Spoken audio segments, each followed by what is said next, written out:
আসসালামু আলাইকুম। কেমন আছেন সবাই? আশা করি আলহামদুলিল্লাহ সবাই ভালো আছেন, আমিও ভালো আছি। তো আজ আপনাদের একটা ভিন্ন রকম ভিডিও নিয়ে এসেছি। ইউটিউবে এই ফার্স্ট আমি এই ভিডিওটা নিয়ে আসলাম আপনাদের মাঝে তুলে ধরার জন্য। ভাবলাম আপনাদেরকেও একটু শেয়ার করি এবং দেখাই। এই যে দেখতে পাচ্ছেন আমি কত উঁচুতে আসি একটা পাহাড়ে। আর এই যে পাহাড়ের নিচেগুলো দেখতে পাচ্ছেন ছোট ছোট গাছ, এগুলো হচ্ছে পাম বাগানের চারা নতুন করে লাগানো হয়েছে। আর আশেপাশে দেখতে পাচ্ছেন কত সুন্দর, মানে মেঘলা মেঘলা আকাশ, আবহাওয়া ঠান্ডা, কত সুন্দর একটা, অনেক ভালো লাগার মতো একটা জায়গা।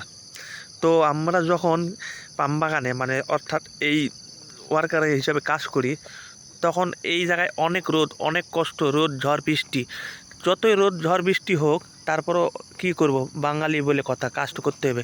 তবে একটা জিনিস আছে, প্রত্যেকটা পাম বাগানে পাহাড়ের বুকে আপনার এইরকম একটা চারকোনা ঘরের মতো দেখতে পাচ্ছেন, এটা হচ্ছে পুন্ডু।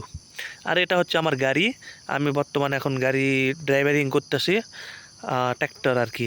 আপনারা সবাই জানেন যে ট্র্যাক্টর খুব ভালো কাজ করে পাম বাগানের জন্য, সব রাস্তায় উঁচু নিচুতে চলে পাহাড়ের জন্য, এই জন্য ট্র্যাক্টর ব্যবহার করা হয়।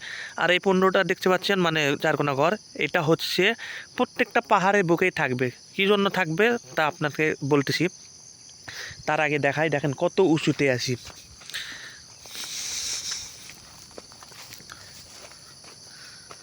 যেদিকে চোখ যায় জোরানোর মতো, খালি মেঘের নিচে ছেয়ে গেছে জমিন, কত সুন্দর। আর এই যে সামনে দেখতে পাচ্ছেন এটা কিন্তু রাস্তা, ঠিক আছে, এই যে রাস্তা, গাড়ি আসতেছে দেখতে পাচ্ছেন। তাহলে এখন চিন্তা করে দেখেন কত উঁচুতে আছি, কমসে কম 1000 ফুট উপরে আছি, 1000 নিচে হবে না, উপরে। আর এগুলো হচ্ছে সব পাম বাগান, ঠিক আছে। পাম বাগান মালয়েশিয়া অবস্থিত, পাহাং ডিস্ট্রিক্ট, পাহাড়ের রাজ্য বলা হয়। আর এই পাম বাগানে শুধু শুধু পাম ফল উৎপন্ন করা হয়। তো যাই হোক বন্ধুরা, এই দেখেন এই ঘরের সম্পর্কটা বলি। এই ঘরটা হলো যখন অতিরিক্ত গরম হয়, মানুষ অসুস্থ বোধ করে কিংবা ক্লান্ত, মানে রেস্টের প্রয়োজন হয়, তখন এই পুন্ডু মানে এই ঘরটা ব্যবহার করে, কিংবা রোদ বৃষ্টির কারণেও ব্যবহার করে থাকে। এই হলো আমাদের কাজের বিস্তারিত। আমাদের মতো অনেক ভাই বোন আছে মালয়েশিয়াতে কাজ করে, কে কোথায় কাজ করে অবশ্যই কমেন্টে জানাই দিবেন।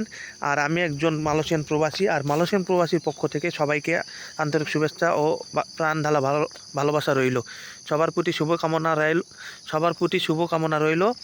যদি আমার এই ভিডিওটা ভালো লাগে অবশ্যই একটা লাইক করে যাবেন, আর শেয়ার দিয়ে অন্যদেরকে দেখার সুযোগ করে দেবেন। এত সুন্দর পরিবেশ দেখার উপভোগ যেন তারা করতে পারে, কারণ সবাই তো সাধ্য নেই বিদেশে আসতে পারবে, আর সবার সাধ্য নেই যে এইসব জায়গায় আসতে কারো ভাগ্য লাগে। তো যাই হোক বন্ধুরা, যদি আমার এই ভিডিওটা সবাইকে শেয়ার করে দেখার সুযোগ করে দেন তাহলে অনেক উপকৃত হব।